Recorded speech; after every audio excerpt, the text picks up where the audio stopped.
bate, bate, bate, bate!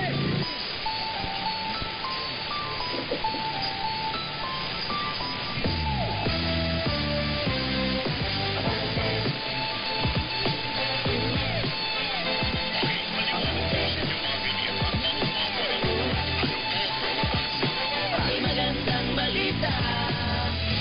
Tunay na magandang balita dahil matapos ang halos 4 na dekada. Ang #1 tabloid bilang radyo, Tribuna. Kaya kami pa rin ang magiging una sa balita. Hindi lang basta balita. At syempre, pati! And entertainment. Para kompleto, Ricardo, dala namin ang mga balitang sports.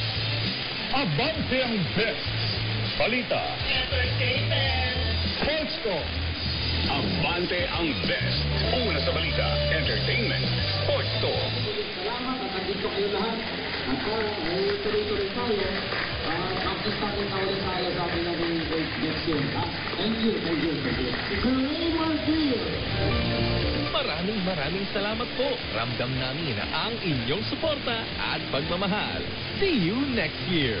Presented by Mega One, Philippine Charity Sweepstakes Office, Reyes Hair Cutters. Co-presented by Bingo Plus, Double Dragon Corporation, Valenzuela Servicio Center, Rafi Tulfo in Action. Platinum sponsors, Pagcor, Wilcon Depot. Gold sponsors, BBP, NGCP, San Miguel Corporation, Prime Kitchen, MPJ Panday Bayanihan Party List, Converge, Congressman Aldi Benitez, Senator J.D. Ejercito, Malabo Ahon.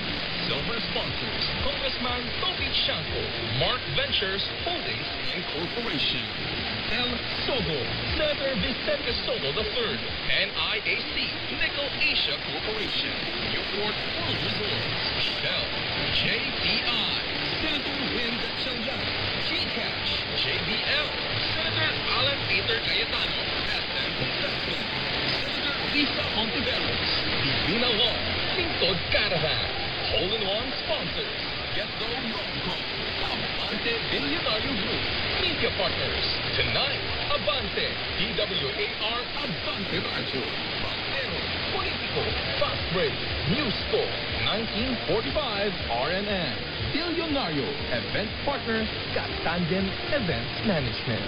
Maraming salamat po. Kita-kits muli sa susunod na taon, mga kaabante. Kasama mo!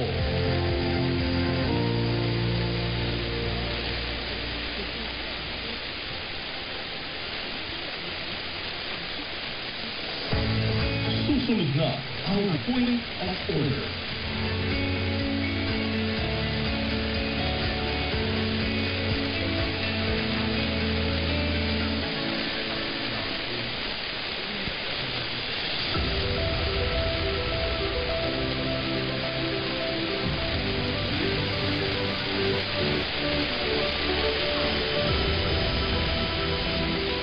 Nagsimulang mag-angko sa isang tapang na hindi natitiyak. Kasabay ng pag-unlad ng bansa, lumawak ang aming boses.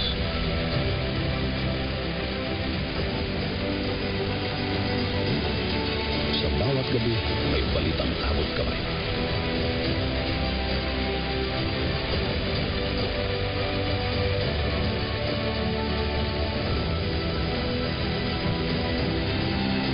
Nandito kami sa digital na mundo. Mas mabilis, mas malawak, mas moderno, mas matapang, mas abante. Mahigit 3 dekada ng tapak. Ang mga opinyon at pananaw sa programang ito ay para sa mga host at guest lamang at hindi sumasalamin sa opinyon at pananaw ng himpilan. Point of order. Ano nga ba ang kahulugan nito? Ito ay tanong sa isang pulong o debate na may proseso na sinusunod. Pero sa pagkakataong ito, bibigyang pagkakataon natin ang taong bayan ang magtanong.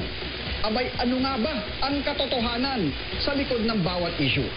Sino ang panalo, sino ang dehado sa bawat diskurso?